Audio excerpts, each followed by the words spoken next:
అఖిలాండ నాయకుని బ్రహ్మోత్సవాలంటే ప్రపంచంలో ఉండే సమస్త హిందువులందరికీ ఒక పండుగ లాంటిది. అలాంటి పండుగ మరోసారి ఈ నెల 24 నుంచి రేపు నెల 22వ తేదీ వరకు జరగనుంది.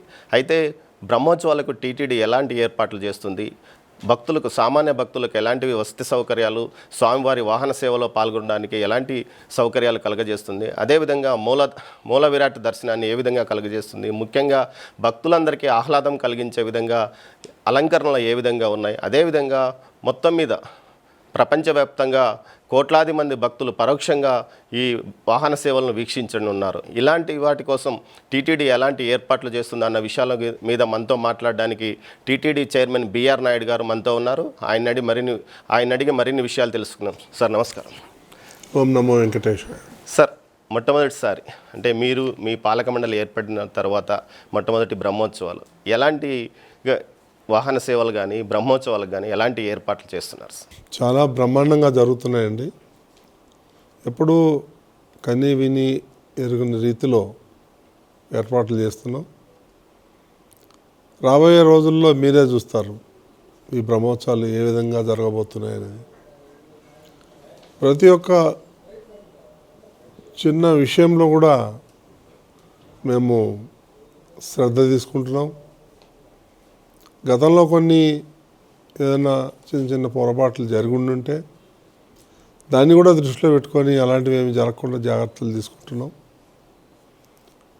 సుమారు 4500 మందికి పైగా పోలీసు ఉంటారు, శ్రీవారి సేవకులు, ఇంకా మిగిలిన టెంపుల్స్ నుంచి వాళ్ళు వాలంటీర్సు వేలాదిగా వస్తున్నారు.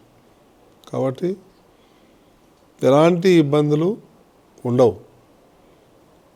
ఈ మాడవీధుల్లో గరుడోత్సవం రోజున కొంచెం రద్దీ ఎక్కువ వస్తుందేమో అని మాకు కొన్ని అంచనాలు ఉన్నాయి.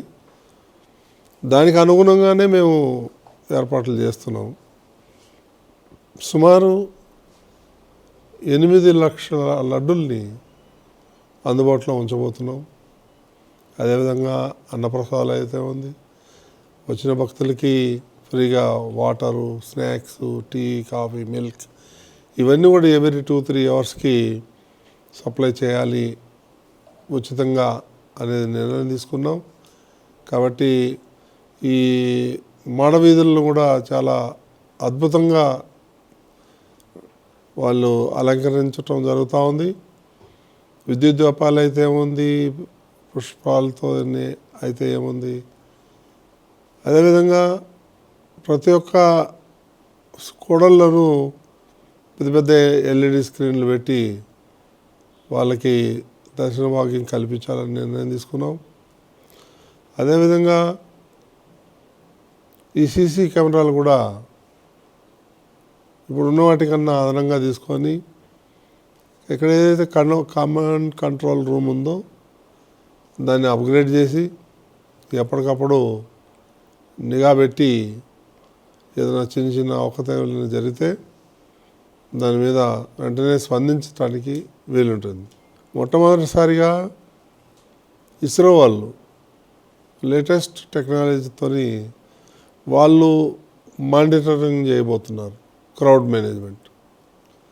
వారి సహకారం కూడా తీసుకొని మనం ఈ క్రౌడ్ మేనేజ్మెంట్ ఎక్కడెక్కడ ఏముంది, ఎలా ఉన్నారు జనం అనేది వాళ్ళు ఎప్పటికప్పుడు మనకి తెలియజేస్తారు. దానికి అనుగుణంగానే ఏర్పాట్లు కూడా జరుగుతాయి. గరుడ సేవ రోజు, చక్రస్నానం రోజు రద్దీ ఎక్కువగా ఉంటుంది. ఈ 2 రోజుల్లో ఎలా క్రౌడ్ మేనేజ్మెంట్ చేయబోతున్నారు? దీనికోసం ప్రత్యేకంగా ఏర్పాట్లు ఏమైనా చేస్తారు? ఉన్నాయి. అదే ఇందాక చెప్పినట్టు ఇస్రో టెక్నాలజీ తీసుకొని వాళ్ళ యొక్క శాటిలైట్ ద్వారా మానిటర్ చేస్తారు. ఎక్కడ క్రౌడ్ ఎక్కడుంది, ఏం చేయాలా, అప్పటికప్పుడు కొన్ని నిర్ణయాలు తీసుకునే ఉంటాయి. కాబట్టి ఈ గరుడ సేవ రోజున ఎలాంటి ఇబ్బందులు ఉండవు. ఆ విధంగా ఏర్పాట్లు చేసుకుంటాం. ఎందుకంటే స్వామివారు మాడవీధుల్లో 8 నుంచి 10 గంటల సేపు వారు ఊరేగింపులో ఉంటారు. కాబట్టి ఎన్ని లక్షల మంది వచ్చినా స్వామివారిని దర్శించుకొని పోయే అవకాశం ఉంది. ఈ పుష్కరిణి ఒకటే, అక్కడ కూడా ఎంతవరకు రిస్ట్రిక్ట్ చేయగలుగుతాం, గజెత్తకాలను పెడుతున్నాం, అక్కడ కూడా ఏర్పాట్లన్నీ చేస్తున్నాం. ఈ మెడికల్ సిబ్బంది, అదేవిధంగా ఈ అంబులెన్సులు కూడా 15 అంబులెన్సులు పెట్టి ఇవన్నీ ఏర్పాట్లు చేసుకుంటున్నాం. ఎక్కడ కూడా ఎలాంటి అవాంఛనీయ సంఘటనలు జరగకుండా చూసుకుంటాం. సరే, ఈ శ్రీవారి సేవకులు, పోలీసులు, అదేవిధంగా విజిలెన్స్, టీటీడీ సెక్యూరిటీ విజిలెన్స్ సిబ్బంది కాక అదనంగా ఎవరినన్నా ఈ మేనేజ్మెంట్ కోసం పిలిపిస్తున్నారు?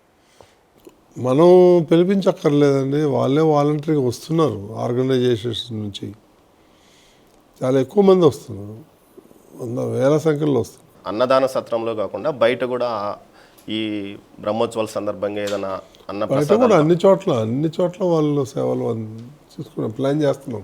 చైర్మన్ అయిన తర్వాత వ్యక్తిగతంగా మీకు ఈ బ్రహ్మోత్సవాల్లో ప్రథమ సేవకుడిగా పాల్గొనబోతున్నారు, ఎలా ఫీలింగ్? చాలా బ్రహ్మాండంగా ఉంది. మా తల్లిదండ్రులు చేసుకున్న పుణ్యం అది నాకు దక్కిందని అనుకుంటున్నాను. ఒక సేవకుడిగా, శ్రీవారి భక్తుడిగా ఇంతకన్నా అదృష్టం, అనుభూతి వేరే లేదు. మీరు పాలక మండలి బాధ్యతలు తీసుకున్న తర్వాత అన్యమతస్థుల విషయంలో కానీ, అదేవిధంగా ఆర్టిఫిషియల్ ఇంటెలిజెన్స్, స్వామివారి దర్శనం వేగంగా కలగజేయాల భక్తులకు అని అనుకోవడానికి ఎందుకు మీకు కారణం ఏముంది? నేను చిన్నప్పటి నుంచి తిరుమల తప్ప వేరే గుడికి పోయేవాడిని కాదు. 90% తిరుమలకే వస్తాము, ఇంకో 10% ఏదైనా అకేషన్ అది ఏదో ఉంటే వెళ్తాం తప్ప.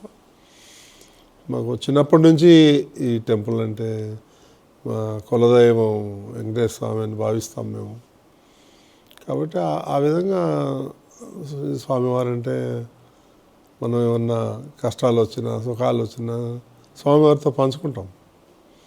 ఆ విధంగా చిన్నప్పటి నుంచి అలవాటైంది అంతే. దాంట్లో స్పెషల్గా ఏమీ ఉండదు. మీరు అన్నట్టు ఈ యొక్క దేవుడి లీలలు నేను ఎక్కడి నుంచి ఏ స్టేజ్లో ఉండని తీసుకొచ్చి ఈ స్థానంలో కూర్చోబెట్టడం కూడా ఫస్ట్ వెంకటేశ్వర స్వామి దయ, ఆ తర్వాత చంద్రబాబు నాయుడు గారి దయ, ఈ ఇద్దరి వల్లే అయ్యానని అనుకుంటున్నాను. సరే, మీరు సనాతన ధర్మ ప్రచారానికి ప్రత్యేకంగా ఏమైనా టీటీడీ తరఫున చేయబోతుంది? చాలా కార్యక్రమాలు తీసుకుంటున్నాం. హెచ్డిపిపి దాన్ని కూడా ప్రక్షాళన చేస్తున్నాం. అదేవిధంగా 1000 టెంపుల్స్ కట్టాలని నిర్ణయం తీసుకున్నాం. అది మ్యాక్సిమం దళిత వాడలు. ఎందుకు అవి నిర్ణయం తీసుకున్నామంటే అక్కడ చాలామంది ఈ మత మార్పిడి జరుగుతుంది. దాన్ని అరికట్టాలి. మనం అరికట్టాలంటే ఒక ఎమ్మెల్యేకి సంవత్సరానికి ఒక 6-7 టెంపుల్స్ ఇస్తే కొంతవరకు మనం కంట్రోల్ చేయగలుగుతాము అనే ఉద్దేశంతో ప్రారంభించాము. ఆ తొందరలోనే కార్యరూపం దాలుస్తుంది. ఈ బ్రహ్మోత్సవాల సమయంలో మూల విరాట్ దర్శనానికి సామాన్య భక్తులకు ఎలా ప్రయారిటీ కలిగించబోతుంది? అది ప్లాన్ చేస్తున్నామండి. అది దాన్ని ఆ సబ్జెక్ట్ ఇంకా రాలేదు నా దగ్గర. ఈ బ్రహ్మోత్సవాలను ప్రత్యేకంగా మీ ముద్ర కనిపించే విధంగా ఎలా చేయబోతున్నారు? ఏదైనా మీ ఆలోచన ఉందా? నా ముద్ర అనేది ఇన్మెటీరియల్ అండి, దానికి సంబంధం లేదు. అందరం కలిసికట్టుగా బోర్డు అయితే ఉంది, ఆఫీసర్లు ఏమదు.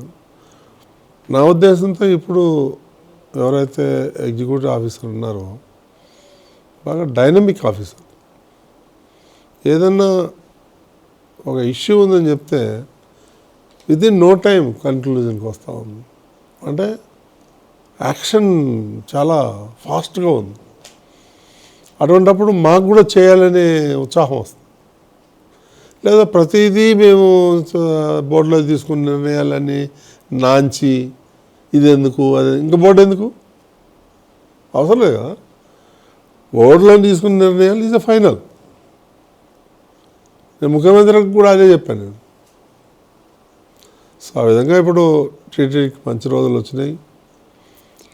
చాలామంది ఉద్యోగస్తులు కూడా వాళ్ళ ప్రాబ్లమ్స్ ఉన్నాయి, ఒక్కొక్కటి సాల్వ్ చేస్తాం మేము, అట్లేం లేదు. యువగారు అయితే మాత్రం చాలా పాజిటివ్గా ఉన్నారు. సార్, లక్షలాది మంది భక్తులు ప్రత్యక్షంగా, పరోక్షంగా కోట్లాది మంది భక్తులు మీడియాలోనూ ఇతర సామాజిక మాధ్యమాల్లో స్వామివారి వాహన సేవలను దర్శించుకుంటారు. ఈసారి ప్రత్యేకంగా ఆ దర్శనం మీడియా ప్రసారాల్లో ప్రత్యేకంగా ఏదైనా కొత్త ట్రెండ్ ఏదైనా క్రియేట్ చేయబోతున్నారా టెక్నాలజీని ఉపయోగించి? ఇదే వచ్చిన వాళ్ళకి దర్శనం చేపిస్తే చాలండి. మనం ఎక్కడి నుంచో ఏదో తీసుకొచ్చి చేయాల్సిన అవసరం లేదు. సార్, వెంకటేశ్వర స్వామి మహిమ వస్తారు, మన వల్ల ప్రత్యేకంగా చేయాల్సిన అవసరం లేదు. అంటే ఈ బాంబే వారితో ప్రత్యేకంగా చిత్రీకరణ చేయిస్తున్నారని మీరు చెప్పారు. ఈ బ్రహ్మోత్సవాలు ప్రత్యేకంగా ఒక డాక్యుమెంటరీ లాగా అది ఎంతమంది ఎక్కడి నుంచి వస్తున్నారు సార్? వాళ్ళ టీం మొత్తం వస్తుందండి, హై ఎండ్ కెమెరాలు తీసుకొని వస్తున్నారు. 10 రోజులు షూట్ చేస్తారు.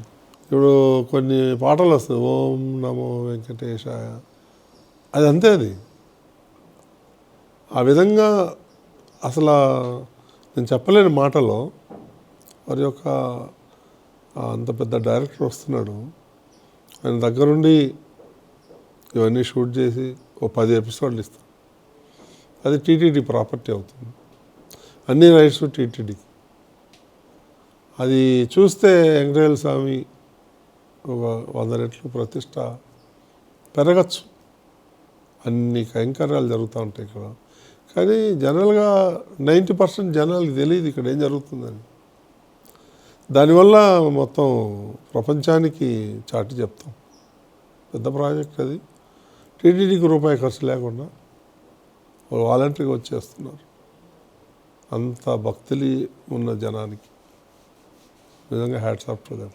ఈ బ్రహ్మోత్సవాల్లో అన్నప్రసాదాల్లో ప్రత్యేక ఏదైనా మెనూ మారుస్తున్నారు, ఆ విధమైన ఆలోచన ఏదైనా చేయవచ్చు? లేదండి, వడ పెట్టాం కదా చాలు. సరే, ఈ 8 నెలలు మీరు 8 నెలలు పనితీరులో మీ పాలక ఎలాంటి మార్పులు తీసుకొచ్చారని భావిస్తున్నారు? నేను ఇందాక చెప్పాను, మేము బోర్డులో తీసుకున్న నిర్ణయాలు అన్నీ కూడా అమలు కాలేదు. అవన్నీ అమలు అయితే ఈరోజు టీటీడీ ఎక్కడో ఉండేది. మాకు కొంత అసంతృప్తి ఉంది, నాకే కాదు మా బోర్డు మెంబర్లకు అందరికీ అసంతృప్తి. ఇప్పుడు మంచి రోజులు వస్తున్నాయి అనుకుంటున్నాను. చూద్దాం. ఓం నమో వెంకటేశ్వర. సెప్టెంబర్ 24 నుంచి అక్టోబర్ 2వ తేదీ వరకు జరిగే బ్రహ్మోత్సవాలను విజయవంతం చేయడానికి అధికారులతో కలిసి సంయుక్తంగా ధర్మకర్తల మండలి కృషి చేస్తుంది. అదేవిధంగా స్వామివారి వాహన సేవలో పాల్గొనే ప్రతి భక్తుడు సంతృప్తిగా స్వామివారి దర్శనం చేసుకునే విధంగా, ప్రత్యక్షంగా పరోక్షంగా చూసే ప్రతి ఒక్కరూ స్వామివారి వాహన సేవలో తరించే విధంగా తమ ఏదైతే టీటీడీ ముందుకు పోతుంది. అదేవిధంగా సనాతన ధర్మ ప్రచారం కోసం ఇప్పటికే 1000 దేవాలయాలు దళితవాడల్లో నిర్మించడానికి నిర్ణయం తీసుకున్నాం. దీంతోపాటు తన మీద పెట్టిన నమ్మకాన్ని, అధినేత పెట్టిన నమ్మకాన్ని ఒమ్ము కానివ్వకుండా ముందుకు తీసుకెళ్తాం. అదేవిధంగా అధికారులతో కలిసి సంయుక్తంగా ముందుకు పోతున్నామని చైర్మన్ బిఆర్ నాయుడు అంటున్నారు. కెమెరా పర్సన్ పురుషోత్తంతో దామోదర్, తిరుమల నుంచి.